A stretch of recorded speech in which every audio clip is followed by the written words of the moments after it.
நேற்றைய தினம் கரூர் மாவட்டம் கிருஷ்ணராயபுரம் தாலுகா சிவாயம் பகுதியில் ஸ்ரீரங்கம் திமுக எம்எல்ஏ பழனியாண்டியோட பையன் விமலாயத்தை நடத்தக்கூடிய குவாரிக்கு அங்கே வந்து சட்டவிரோதமாக அளவுக்கு அதிகமான முறையில் கனிமவள முறைகேடுகள் நடைபெறுவதாக வந்த புகாரை தொடர்ந்து அங்கு செய்தி சேகரிக்க சென்ற திருச்சி மண்டல நியூஸ் தமிழ் செய்தியாளர் கதிரவன், அவருடன் சென்ற ஒளிப்பதிவாளர் செபாஸ்டின், சமூக ஆர்வலர் சுடலைக்கண்ணு, வழக்கறிஞர் திருமலைராஜன் மற்றும் அவருடன் சென்ற உதவியாளர் ஒருத்தர் 5 பேரையும் 50க்கும் மேற்பட்டோர் சுற்றி வளைச்சு தாக்கியிருக்கீங்க.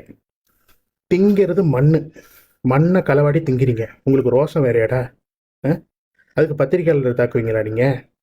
உங்களால் முடிஞ்சால் சட்ட ரீதியாக வந்து அதுக்கு பதில் சொல்லுங்கள். அதை விட்டுட்டு செய்தி சேரி அந்த பத்திரிகையாளரையும் அவருடைய ஒளிப்பதிவாளரையும் தாக்குறீங்க.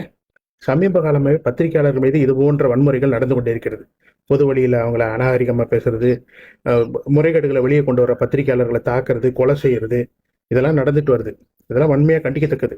தமிழ்நாடு முதலமைச்சர் இது போன்ற அரசியல்வாதிகளை தங்கள் கட்சியில் வைத்துக் கொள்ளக்கூடாது. உடனடியாக இவரை பதவி நீக்கம் செய்யணும். அடிப்படை உறுப்பினர்லேருந்து எல்லா பதவியிலேருந்து இவரை நீக்கம் செஞ்சு இவர் மீது சட்ட ரீதியான நடவடிக்கை எடுக்க வேண்டும். அவருடைய பையன் உள்பட அந்த தாக்குதலில் ஈடுபட்ட 50க்கும் மேற்பட்ட கும்பலையும் கடுமையாக தண்டிக்க வேண்டும் என்று பத்திரிகையாளர் சார்பில் நாங்கள் கேட்டுக்கொள்கிறோம். மண்ணை களவாடி திங்கிற பயலுக, நாளைக்கு மண்ணா போற பயலுக. ஏண்டா, அதானியோட பையனோட நிலைமை என்னன்னு தெரியுமா? கோடான கோடி சம்பாதிச்சான் மனுஷன்.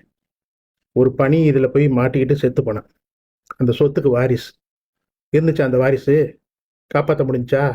உயிரை காப்பாற்ற முடிஞ்சா? எத்தனை கோடி இருந்தாலும் காப்பாற்ற முடிஞ்சா? நீங்களும் அது மாதிரி தான்டா மண்ணள்ளி திங்கிறீங்க. எவன் ஒருத்தன் இயற்கையை சீண்டி இயற்கையை சுரண்டி திங்கிறானோ அவன் ஒரு காலமும் உருப்படவும் மாட்டான், அவன் சந்ததிகளும் உருப்படாது.